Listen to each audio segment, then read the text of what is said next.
All right, so the Titans got themselves a situation. I know when A situation. a situation, yeah, sanitation. Um, when we were going to record this podcast earlier in the week, I was going to bring up the fact that they only had like three players that tested positive for COVID, and every day it seems like they just keep adding more and more. So I think they're up to like seven players and like five personnel now, or it might even be more than that. What's your thought on that? I mean, their game this week is going to be postponed to week 7 and just going to fuck up all kinds of shit as far as the scheduling is concerned. Yeah, I don't know if they went about it the best way, but I truly don't know what other way they guess they could have. To me personally, it's like, okay, if you went and got COVID and you went and tested positive, you lost 7 players, then you're just going to have to play that game with those 7 players not playing. Before the season, I think everybody knew that was going to happen eventually. Somebody was going to get it. One or two, like for instance, the Falcons, they play without AJ Terrell. He had it. He was on the reserve COVID list or whatever. They didn't play with him, and it's almost like, all right, tough luck. Like, what can you do? Like, he caught it. Maybe he was around someone. Maybe he wasn't careful. I don't know. Maybe he was careful and he happened to get it. You can't control that. So for the Titans, it fucks up. It's like, what did Pittsburgh do to almost kind of get, not want to say get punished, but I don't know how else to say it, but they didn't do anything wrong. So it's like, why can't they play that Sunday to not fuck up their schedule and fuck up their routine because the Titans fucked up? And to me, it's like, all right, they just have to go into that game. As long as they could field 2 teams, they have to go in with that disadvantage because I think everyone knew in this season that was going to happen because there was eventually going to be a star player or something like that, a starter who got it, and they had to be played without him.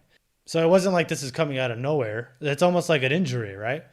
If if Ryan Tannehill tears his ACL, Derrick Henry tears his ACL, he's out for the season or sprains his. Let's not even say for like an ACL tear because that's for a season. Let's just say for 2 weeks, whatever precautions they have to take. So like an MCL sprain, he's out for 2 weeks, and you just play without Ryan Tannehill. So really, what is the difference? And why shake up everything unless they think that if they play this Sunday, then it's going to spread even more? I don't know. So, yeah, I do think. So, my initial thought was, well, why don't you just quarantine these three players and five personnel or whatever and just go on? Which I think is what they were going to do. But I think the problem is more and more players kept testing to the point where they're not really sure who has it anymore, like who hasn't, on whose test it hasn't shown up yet. So I think that's the biggest issue is like people keep getting it that didn't previously have it, and they can't just quarantine those three guys. They have to quarantine all of these people, and they're like they might field somebody on Sunday or Monday because they were initially going to postpone it to Monday.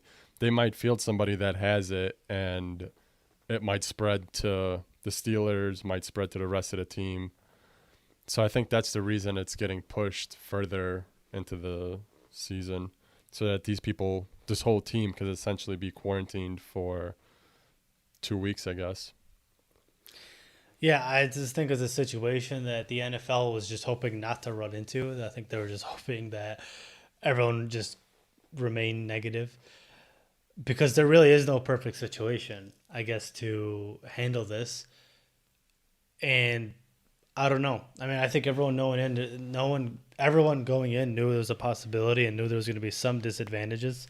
So I guess that could be the case. They're worried about it spreading more, or people keep getting tested.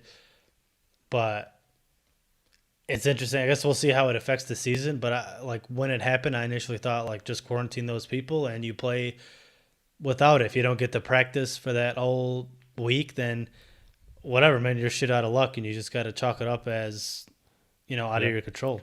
I think the Titans were kind of ready for that. I mean, they were saying the facilities are going to be shut down until Saturday, and, we're still going to play Sunday or Monday.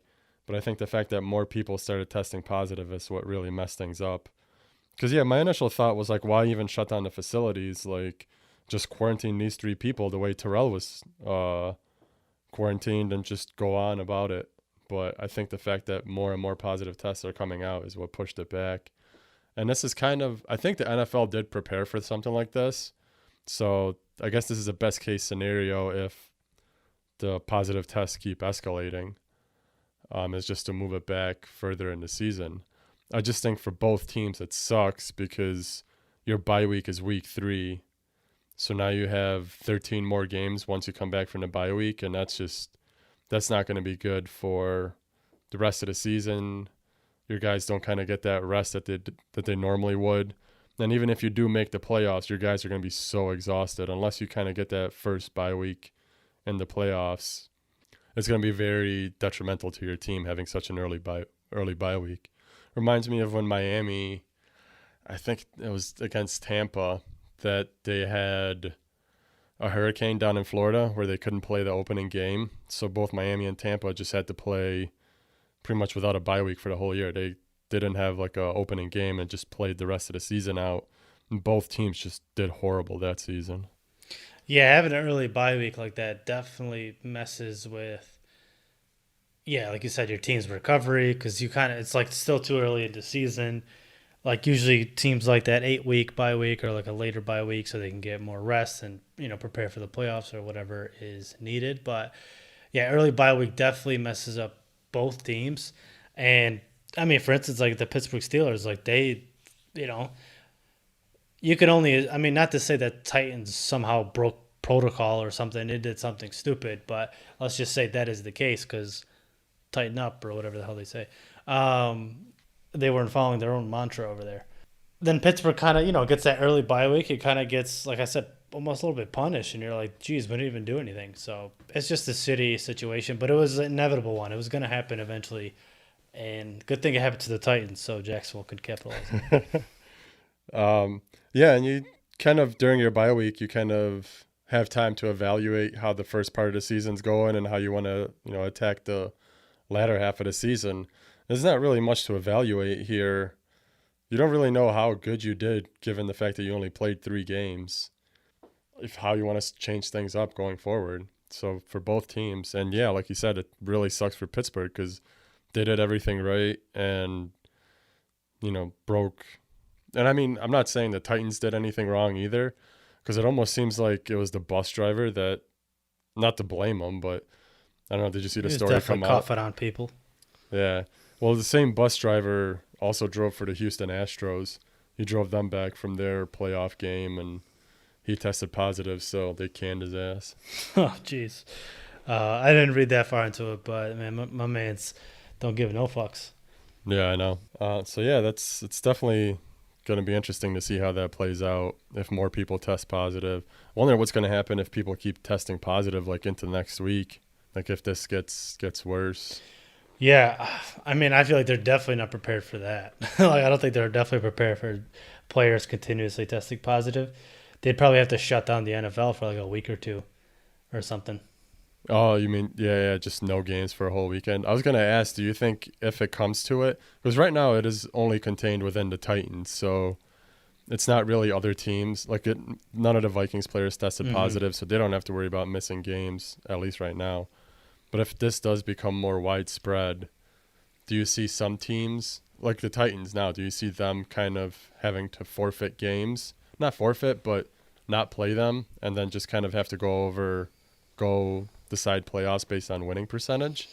Or do you think it'll be more likely that the NFL will just make sure nobody plays for a whole week and then go from there? I think it'll be more likely that the NFL just decides to shut down for a week or two until, it's back to normal. Because for them to go off winning percentages and they're going to be like, oh, it just seems almost like too much work and almost unfair to some teams. So I think they just kind of shut down for a week or two and treat it as a shorter season.